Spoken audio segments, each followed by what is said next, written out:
Hello, my name is Summer Blue. I'm the RN with Ashland Natural Medicine. Today I will be walking you through a urine toxic metals random or pre-heavy metals test.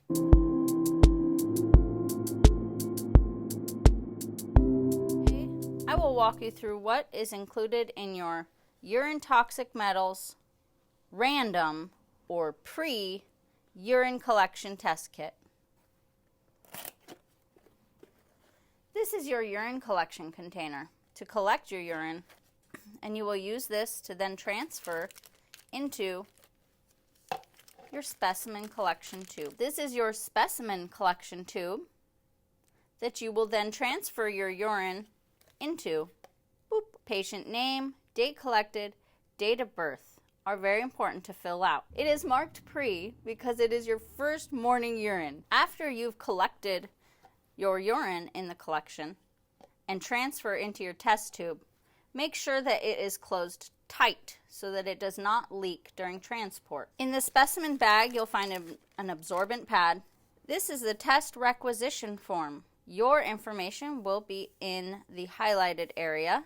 Please make sure to put your full name, date of birth, and your contact information so the lab knows who this specimen belongs to. Also, we have the date of collection. This will be filled out by you. The date that you collect your urine, you'll want to fill out right here. Next, we have the instruction pamphlet that you can refer back to for instructions. The FedEx phone number for pickup is on the back. This is a FedEx envelope with a prepaid billable stamp that will go onto the envelope. You should have all these items in your test kit. If anything's missing, please call the clinic and we can get the pieces that you need.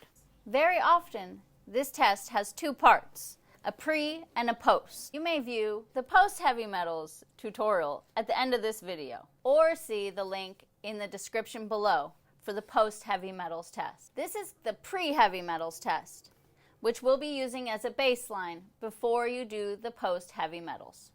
This collection container will be used for your first morning urine.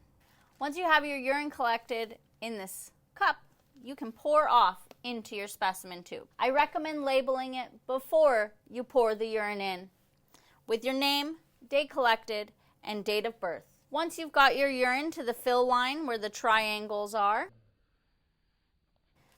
please close it real tight for shipment so we don't have any leaks. Place it back into the biohazard bag with the absorbent pad. Close it up. Place your specimen into the box. The rest of your urine can get discarded, and then make sure your requisition is filled out with all your information. Your patient information goes in the highlighted area, and the date collected. Place it in the box. Place the box inside the FedEx envelope. Place your prepaid billable stamp onto the envelope. Peel back the plastic and secure shut. You're ready to go. You can call FedEx, they can pick it up from your doorstep, or you can drop it off at the nearest drop box. Thank you for watching. Please remember to subscribe to this channel. Have a great day.